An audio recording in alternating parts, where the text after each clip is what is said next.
Morning বন্ধুরা, সবাই কেমন আছো? আশা করছি বেশ ভালো আছো। আমরাও বেশ ভালো আছি। তুলি সংসারে সবাইকে অনেক অনেক ওয়েলকাম। চলে এসেছে আবার একটি নতুন ব্লগ নিয়ে। আজকের ব্লগটা মঙ্গলবারের সকাল থেকে তোমাদের সঙ্গে নিয়ে ব্লগটা শুরু করছি। দেখতে থাকো, আশা করছি বেশ ভালো লাগবে।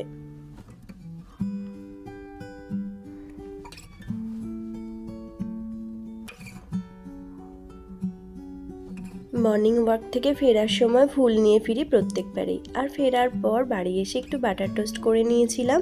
আজকে চা খেতে বেশ কয়েকজনই ছিল, মানে আমার দু ভাই ছিল, আমার দিদির ছেলে ছিল, আর তোমাদের দাদা। আসলে ওরা সকাল সকাল ঘুম থেকে ওঠে না, তোমাদের দাদা যদিও উঠেই পড়ে। ওরা আজকে কলকাতা যাচ্ছে, সেই জন্য সকাল সকাল ঘুম থেকে উঠে পড়েছে, তাই ওদের জন্য একটু বাটার টোস্ট আর চা বানিয়েছিলাম, আর সঙ্গে আমার মেথি জল। তো সেই নিয়ে খেয়ে নেওয়ার পরে এখন অনেকটা বেলা হয়ে গেছে। বিনিশোনাও ঘুম থেকে উঠে পড়েছে মোটামুটি 8:30। তো এরপর ওকে ফ্রেশ ট্রেশ করিয়ে দিয়ে ওকে খাইয়ে দিলাম। তারপর এই দেখো, তোমাদের দাদা বেশ সেই পুঁটি মাছ, ওই মাছটা এনেছিল, নদীর মাছ। তো ওই মাছটা না খেতে বেশ মিষ্টি ছিল, কিন্তু ওই বাজ থেকে খুব বিরক্ত লেগে গিয়েছিল। আর সাথেই চিকেনটা এনেছিল, চিকেনটা ও ম্যারিনেট করে রাখছে, তার প্রসেসিংটাও ও করে নিচ্ছে। তো ম্যারিনেটের জন্য অনেক কিছু লাগবে, আসলে ও একটা কিছু নতুন প্রিপারেশন রেডি করবে। তো সেটা রাতে হবে, তার জন্য সকালের দিকে চিকেনটা নিয়ে এসে ম্যারিনেশন পর্বটা করে রাখছে। আর এই যে এদিকে মাছটা, এটা হচ্ছে আমি বেছে ধুয়ে পরিষ্কার করে নেব, তারপর হচ্ছে রান্না করব। আজকে যদিও মাছটা অল্প একটুখানি ভাজা করব এই গরম গরম খাওয়ার জন্য। আর এই যে মাছটা, এটা কালকের মাছ আছে, কাল না, রবিবার নিয়ে আসা হয়েছিল। তো সেই মাছটা আছে, সেই মাছটার একটুখানি ঝাল করব। তো এই মাছটা আজকে শেষ হয়ে যাবে। আর এই পুঁটি মাছটা থাকবে, আজকে অল্প একটুখানি ভাজা করব, আর বাদবাকিটা কালকে একটু ঝাল করব।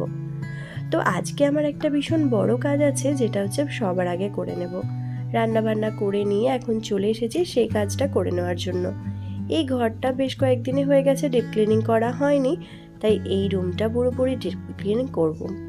তো আজকে তো ইন্দুসোনা স্কুল গেছে, ওর তো পরীক্ষা চলছে, একদম কাল থেকে শুরু হয়েছে, টানা শুক্রবার পর্যন্ত একদম পরীক্ষা। যদিও প্রিপারেশন পুরোপুরি রেডি হয়ে গেছে, তাও ভাবছিলাম যে 2 দিন পরেই ঘরটা একটু ক্লিন করব, কিন্তু কি বলতো, খুবই নোংরা হয়েছে। আর তার মাঝখানে ও যেহেতু পরীক্ষার সমস্ত কিছু ওর ম্যামের কাছ থেকে রেডি করে নিয়েছে, তাই আমার সেরকম কোনো চাপের ব্যাপার নেই।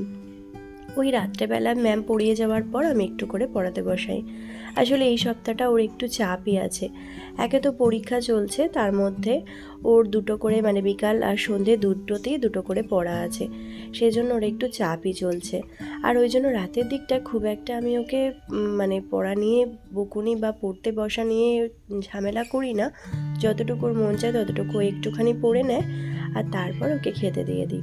যেহেতু খুব সকাল সকাল ঘুম থেকে ওকে উঠতে হচ্ছে পরীক্ষার জন্য, আর সেই জন্য। তো যাই হোক, এত কিছু ভেবে ভাবছিলাম ঘরটা ক্লিন করব না, তারপর মনে হলো থাক আজকেই ঘরটা ক্লিন করে নিই, কারণ আবার যখন ওর ছুটি পড়বে, মানে স্কুল পরীক্ষা যখন কমপ্লিট হয়ে যাবে, তারপর তো 2 দিন একটু ছুটিই নেবে। যদিও 2 দিন বলতে শনিবারটাই শুধু ছুটি নেবে, শনিবারটা স্কুল আছে, কিন্তু শনিবারটাই ছুটি নেবে, আর রবিবারটা এমনিই ছুটি, সোমবার থেকেও আবারও ক্লাস করবে। তো সেই 2 দিন তো আমার একেবারেই হয়ে উঠবে না, কারণ ও যদি বাড়িতে থাকে আর আমার একদমই ডিপ ক্লিনিং হয়ে উঠবে না। তাই ভাবলাম আজকের দিনটাই আমার একটু ফাঁকা আছে, রান্নাবান্নাও মোটামুটি হয়েই গেছে, তো সেই জন্য আজকের দিনটাই বেছে নিয়েছি এই ঘরটা ক্লিন করার জন্য। সবার প্রথমে এসে বিছানাটা গুছিয়ে নিয়েছি, বালিশগুলো একটু গুছিয়ে নিয়ে ও ঘরে, মানে অন্য একটা ঘরে রেখে দিয়ে এসেছি। আর তারপর হচ্ছে এই ঘরটা জানালাগুলো প্রথমে আগে মুছে নেব। জানালা তো মুছেই নেব, সঙ্গে হচ্ছে ওই গ্রিলগুলো, ওগুলোও কিন্তু বেশ ধুলো বসে, ওগুলোও কিন্তু একটু করে মুছে নেব।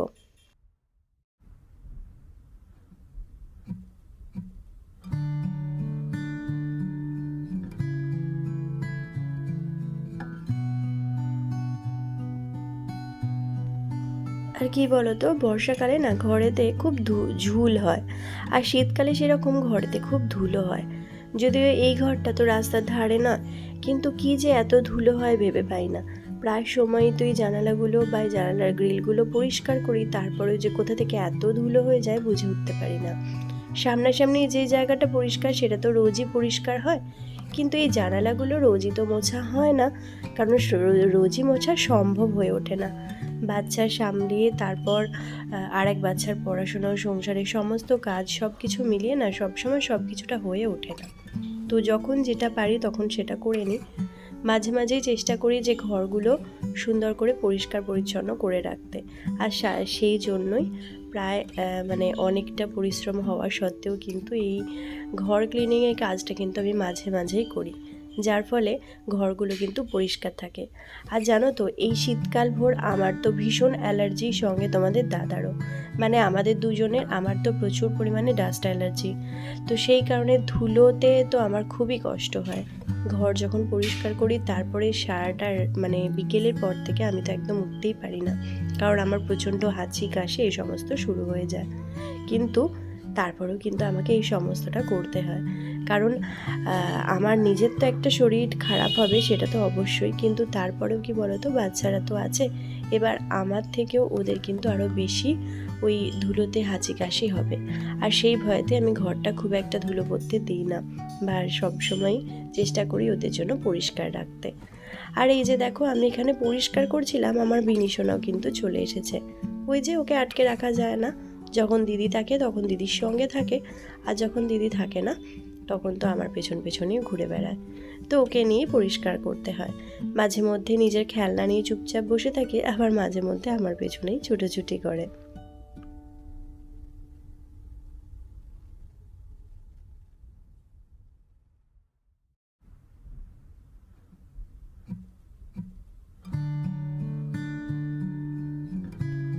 আর এই ঘরটার মধ্যে 3টে বড় বড় জানালা আছে, সেই 3টে জানালাকে কিন্তু খুব ভালো করে ক্লিন করতে হয়। যদিও এই যে বিছানার কাছে জানালাটা দেখছো, এটা খুব একটা খোলাই হয় না, কারণ কি বলতো, সকালের দিকটা রোদ আসলেও দুপুরের পর থেকে, না দুপুর কেন বলবো, ওই 10টা-11টার পর থেকে এই জায়গাটা কিন্তু একদম ছায়া পড়ে যায়। আর তারপর তো হালকা হালকা রোদ থেকে হাওয়া দিতেও শুরু করে। আর শীতকালে কি বলতো, রোদ থাকলেও হাওয়া কিন্তু প্রচণ্ড দেয়। সেই জন্য এই জানালাটা আমি শীতকালে করি কি, একদম পেপার দিয়ে পুরো বদ্ধ করে রাখি, যাতে মেয়েটা ঠান্ডা না লাগে, যেহেতু বিছানার পাশেই জানালাটা, সেই কারণে। তো সমস্ত যতটা বাচ্চাদেরকে সাবধানে রাখা যায় শীতকালে, তো ততটাই চেষ্টা করি সাবধানে রাখার। তারপরেও একটু আধটু ঠান্ডা লেগে যায়, তবে খুব একটা আমার বাচ্চারা ঠাকুরের কৃপায় বলতে পারো খুব একটা ওরা ভোগে না। ওই মাঝে মাঝে মাঝে সর্দি জ্বর একটু আধটু হয়, সেটা তো হতেই পারে। যাই হোক, এখানে হচ্ছে রান্না ঘরটা খুব সুন্দর করে ক্লিন করে নিচ্ছি। জানালাগুলোতে একটু বেশি পরিমাণে ধুলো থাকে, আর উপরে যে ঝুলটা ছিল না, সেটা আগে ভাগে ঝেড়ে নিয়েছি, সেটা তোমাদের সঙ্গে শেয়ার করা হয়নি। আসলে সবটা যদি তোমাদের সঙ্গে শেয়ার করতে যাই তাহলে তো ভিডিও একদম ভীষণ বড় হয়ে যাবে। আর আজকে আমার ক্লিন করতে করতে মোটামুটি 12টা বেজে গিয়েছিল, 12টা থেকে শুরু করেছিলাম বলতে পারো। তার আগে তো একদমই শুরু করতে পারিনি, কারণ ওই রান্নাবান্না হয়ে যাওয়ার পর বিনিশোনাকে একদম খাইয়ে দাইয়ে নিয়ে, তারপর তার আগে খাইয়েছি, রান্নাবান্না কমপ্লিট করার আগে ওকে খাইয়ে নিয়েছিলাম। আর আমি একটু শাড়িটা তো নাইটিটা তো চেঞ্জ করেইছিলাম, তার মধ্যে পুজো দিয়ে এসে আমি একটু খেয়ে নিয়েছিলাম, কারণ খেতে অনেকটা বেলা হয়ে গেলে সেক্ষেত্রে আবার খুব কষ্ট হয়। তো সেই সমস্ত কিছু করতে করতে না অনেকটা বেলা 12টা বেজে গিয়েছিল। আর 12টা বেজে গিয়েছিল বলে পুরো ঘরটা কিন্তু ক্লিনও করতে পারিনি। ওই পুরো ঘরটা এমনি মোটামুটি সবটাই ক্লিন হয়ে গেছে, শুধু টিভির জায়গাটা আর টেবিলটা। তো এই দুটো জায়গা কিন্তু আমি আজকে আর ক্লিনটা হয়ে ওঠেনি। ভাবছি ওই দুটো জায়গা কালকে ক্লিন করে নেব, যদি সম্ভব হয় তোমাদের সঙ্গে অবশ্যই শেয়ার করব, আর যদি না হয় সেক্ষেত্রে আর কিছু করার নেই। যাই হোক, জানালার প্রত্যেকটা জায়গা আমি কিন্তু দুবার করে মুছে নিচ্ছি। আর এই গ্রিলগুলো তো খুবই ধুলো হয়ে যায়, যার ফলে না আমি এই দুবার করেই জানালাগুলো মুছে নিই। আর দুবার করে মুছলে একটা সুবিধা কি বলো তো, আমি যদি 2 সপ্তাহ পর আবার মুছি তখন কিন্তু জানালাগুলো খুব একটা ধুলো পড়ে না, পরিষ্কার থাকে। যদিও এই সময়টা তো শীতকাল, আর শীতকালে তো খুবই ধুলো পড়ে, তাই হয়তো আবার 10 দিন কি 12 দিন পর আবার হয়তো পরিষ্কার করতে হবে। যাক, তোমাদের সঙ্গে কথা বলতে বলতে অনেকটা জায়গায় পুরো পরিষ্কার হয়ে গেছে। এবার হচ্ছে জানালাটা, আর এই যে দরজাটা, আর এই যে দরজার পাশে এই যে তাকটা আছে, সেই তাকটা একটু সুন্দর করে গুছিয়ে নেব, তারপরে কিন্তু একদম পুরোটা ফিনিশ হয়ে যাবে। আর তারপর রান্নাবান্না হয়ে যেহেতু গেছে, স্নান করব, বিনিশোনাকে স্নান টান করিয়ে খাওয়া দাওয়া করব।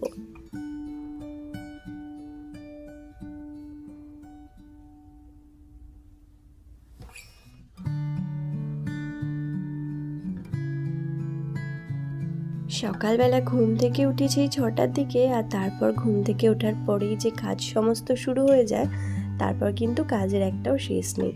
মানে সকাল থেকে একদম রাত পর্যন্ত বলতে পারো একটার পর একটা কাজ তো চলতেই থাকে। আর নিজের সংসার, সেখানে তো কাজ করতেই হবে, এখানে তো কেউ বলার কিছু নেই যে এটা কর বা সেটা কর।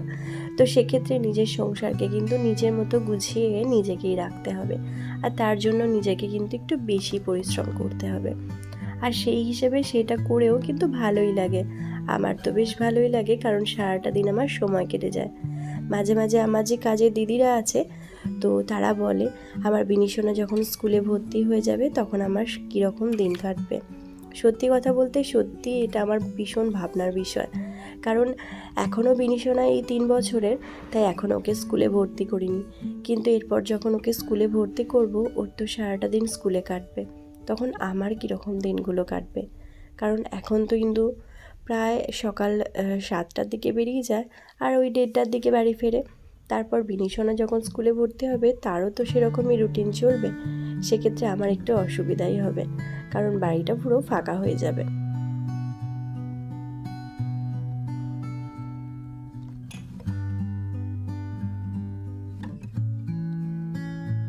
তো দেখো মোটামুটি পুরো ঘরটাই ক্লিন হয়ে গেছে। এই যে এবার এই তাকটা একটু সুন্দর করে মুছে নিচ্ছি, আর যে জিনিসগুলো তাকের মধ্যে থাকে সেই জিনিসগুলো সুন্দর করে মুছে গুছিয়ে রেখে দেব। আর তারপর হচ্ছে বিছানাটা গুছিয়ে নেব। আর জানো, এই যে তাকটা পরিষ্কার করতে করতে আমার একটা সর্বনাশ কী হয়েছিল। আমার এখানে একটা ওই চন্দনের একটা সেন্ট ছিল তোমাদের দাদার, তো সেই সেন্টটা না পড়ে গিয়েছিল। তো মানে ওর ঢাকনাটা এতটাই লুজ ছিল, তো ঢাকনাটাতে আমি হাত দিয়ে সরাতে গেছি, আর ওটা পড়ে একদম কাচের তো পুরো টুকরো টুকরো হয়ে ভেঙে গেছে। আর সেই কাচের টুকরোতে আমার পাটা লেগে পাটাও কেটেছে, তো তার সঙ্গে জিনিসটাও পুরোটা নষ্ট হয়ে গেছে। বেশ অনেকটা সেন্ট ছিল ওতে, সেটাও নষ্ট হয়ে গেছে। তো তারপর তোমাদের দাদা এসে বলছে ওটা আমার মাখিও না। আমি তো ভাবলাম খুবই চেঁচাবে, কিন্তু চেঁচায়নি। ওই যে জাস্ট বললো যে এটা আমি মাখি না, যার ফলে ভেঙে গেছে। ও খুব একটা অসুবিধা হয়নি, কিন্তু আমার অসুবিধা, কারণ আমাকে তো আবারও এমনিতেই ঘরটা নোংরা হয়েছে, ঘরটা পুরোটা ঝাড় দিয়ে মুছে পরিষ্কার আমাকে করতেই হয়েছে। তার সঙ্গে আবার ওই যে কাচের টুকরোগুলো, ওগুলো সমস্ত কিছু মানে পরিষ্কার করে সমস্ত জায়গাটা সুন্দরভাবে দেখে পরিষ্কার করতে হয়েছে। নাহলে তো আমার বিনিশোনা আছেই, বা ইন্দুও আছে, কখন এখন আসবে, এসে পা দিয়ে হাত পা কাটবে। আর এই কয়েকদিন আগেই একটা জিনিস ইন্দু কাচের ভেঙেছিল, আর তাতে হাতও কেটেছিল, যার ফলে ওগুলোতে আমার কিন্তু ভীষণ ভয় লাগে। তো এই যে ওপরের তাকটা গুছিয়ে নিয়ে এখন নিচের তাকটা একটু পরিষ্কার করে নেব। আর এখানে আমাকে বিনিশোনা না মানে কী যে জ্বালাতন করছে কি বলবো, প্রত্যেকটা জিনিসেতে হাত দিচ্ছে। তোমরা দেখতেই পেলে যে ফুল ঝাড়ুটা নিয়ে ওখানটাতে ও ঝাড়ছে। মানে মা যাই কাজ করুক না কেন, ওকে সেখানে কাজ করতেই হবে। এই রকমই আসলে, একা তো এখন তো কেউই নেই বাড়িতে, কেউ থাকলে সেক্ষেত্রে অসুবিধা হয় না। তাই আমি ঘর এই পরিষ্কার করার দিনটা না বৃহস্পতিবার বেছে নিই, কারণ বৃহস্পতিবার আমার রান্নাবান্নাটা সকাল সকাল করিনি, পুজোর একটু দেরি হয় পুজো করতে, কারণ পুজো করতে একটু সময় লাগে। সেক্ষেত্রে হয় কি বলতো, কাকু থাকলে একটা সুবিধা, কাকু ওই দিন চেম্বার বন্ধ থাকে, তাই কাকু এসে ওকে সামলায়, আর আমি আমার ঘর গুছিয়ে নিই। তো বলতে বলতে আমার ঘর গোছানো এখানে কমপ্লিট, আর ফাইনালি তোমাদেরকে দেখিয়ে দিলাম। তো চলো বন্ধুরা, ব্লগটা এখানেই শেষ করলাম। আজকের ব্লগটা কেমন লাগলো অবশ্যই জানিও একটা কমেন্টের মাধ্যমে। ভালো লাগলে লাইক করো, আর সাবস্ক্রাইব করো আমার চ্যানেলটা। তো আজকের মতো টাটা, সবাই সুস্থ থেকো, ভালো থেকো, আর সাবধানে থেকো। দেখা হবে খুব তাড়াতাড়ি পরবর্তী ব্লগে।